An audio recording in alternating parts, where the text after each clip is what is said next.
So guys, we finally got the 4.1 beta for Honkai starter, and with that we finally got Ashveil's early kit. Again, these are leaks, they are subject to change, so always take them with a grain of salt.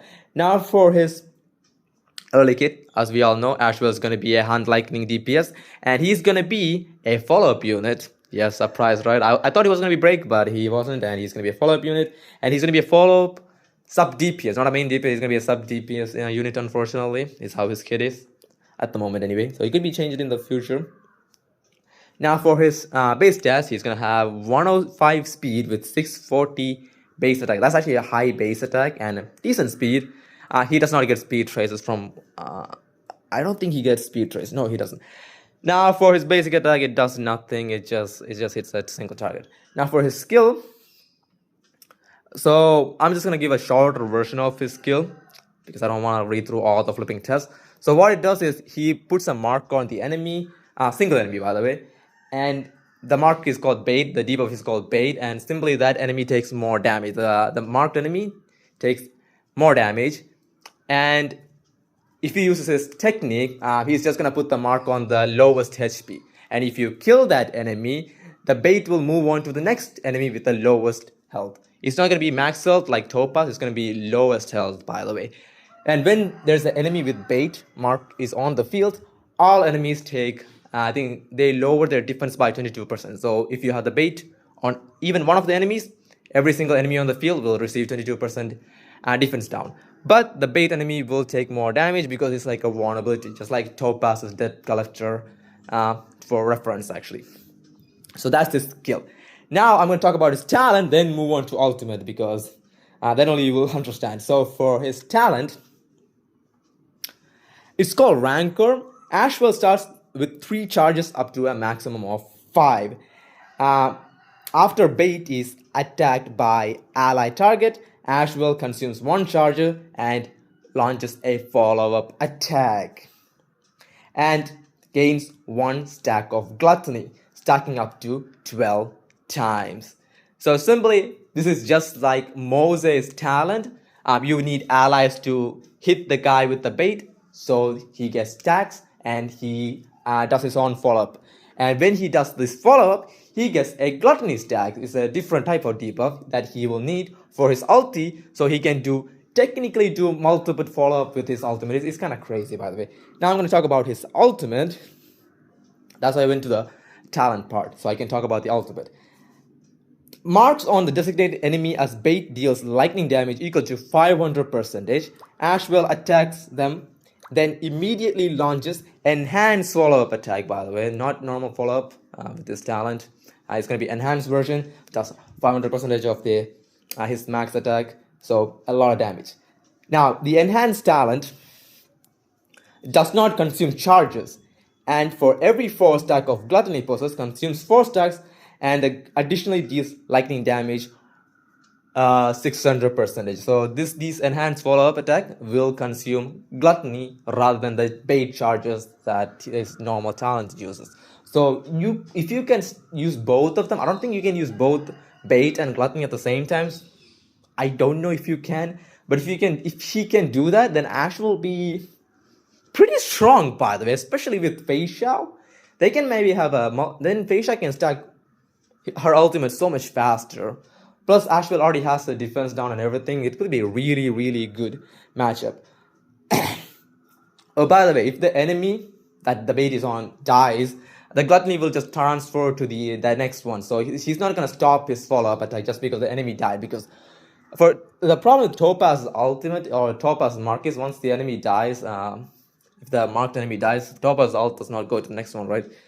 The gluttony doesn't have the problem. It will just immediately transfer to the next one with lowest health, and you can just still spam his follow-up attack.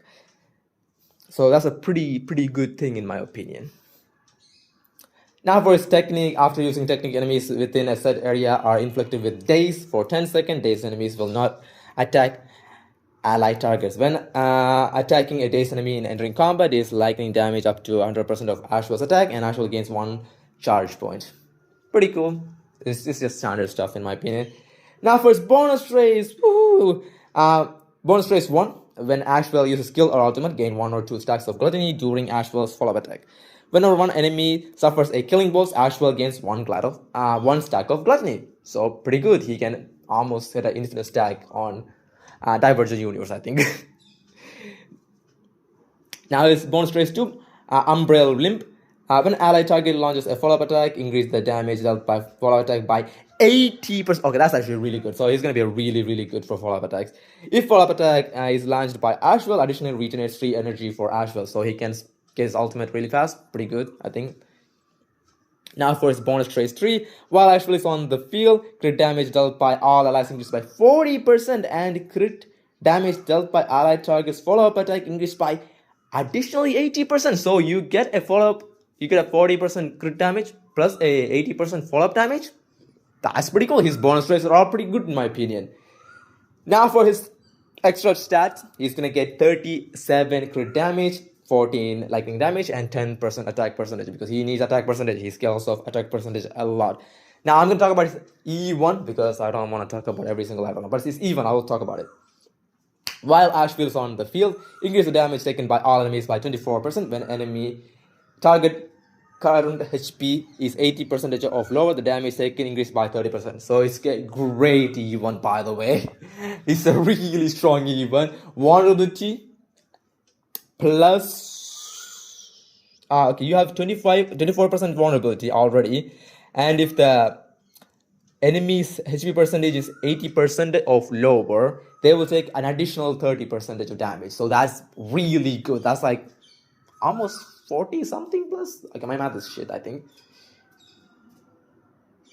Oh, it's actually 36. It's not even 34. That's like 36. So it's actually a really strong E1, especially against bosses. That'd be so nice, by the single target bosses.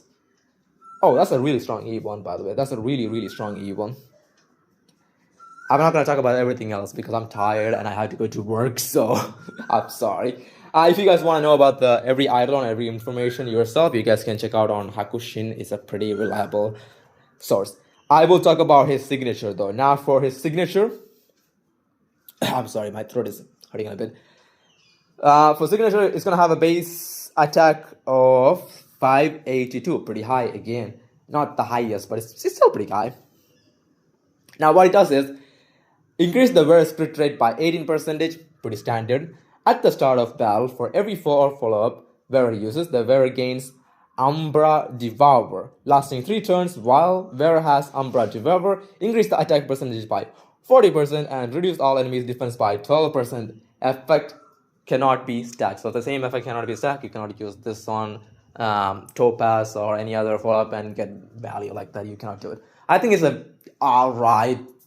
See, I don't think it's that broken, okay? It's not that crazy. I think if you have the top pass signature, just use that on him.